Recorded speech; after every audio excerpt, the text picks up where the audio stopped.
এই যে শোনো, নিউ ইয়ারে আমার একটা গিফট চাই তোমার থেকে। আর গিফট যেন দামি হয়, হ্যাঁ মানে খুব দামি, কয়েক লাখ টাকা। ওকে? কয়েক লাখ টাকা? কিন্তু অদ্রিতা, এত টাকা আমি একসাথে কখনো দেখিনি। তোমাকে এত দামি গিফট আমি কি করে দেব? এটা তো তোমার বিয়ে করার আগে ভাবা উচিত ছিল।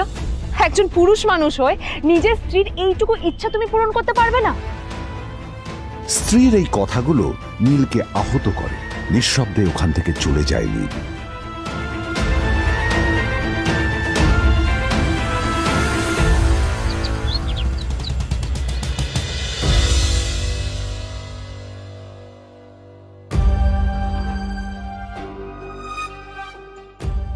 দুদিন পর নিউ ইয়ার পার্টির আগে নীল আদ্রিতার কাছে এসে একটা গিফট প্যাক দেয়।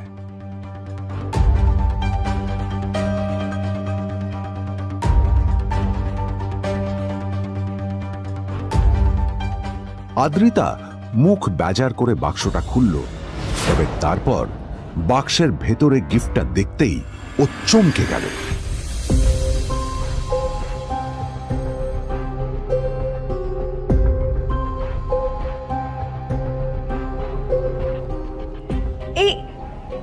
এই ফোনটা মানে এটা তো একটা স্পেশাল এডিশন।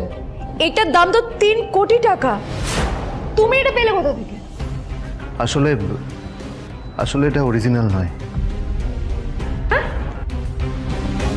আমি ওই ফোনটারই একটা কপি এনেছি।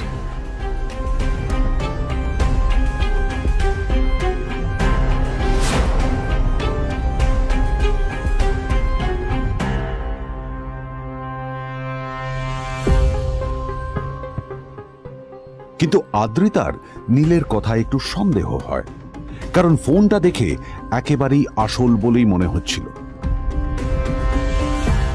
পরের দিনই আদ্রিতা ওই কোম্পানির শোরুমে গেল। এই ফোনটা একটু দেখুন না প্লিজ।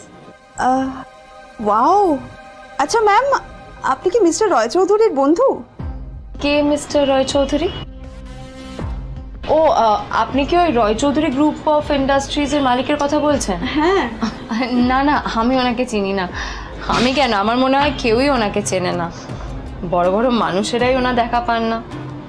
আমিও কোনোদিন ওনাকে দেখিনি। কিন্তু সাডেনলি আপনি এই প্রশ্নটা করলেন কেন?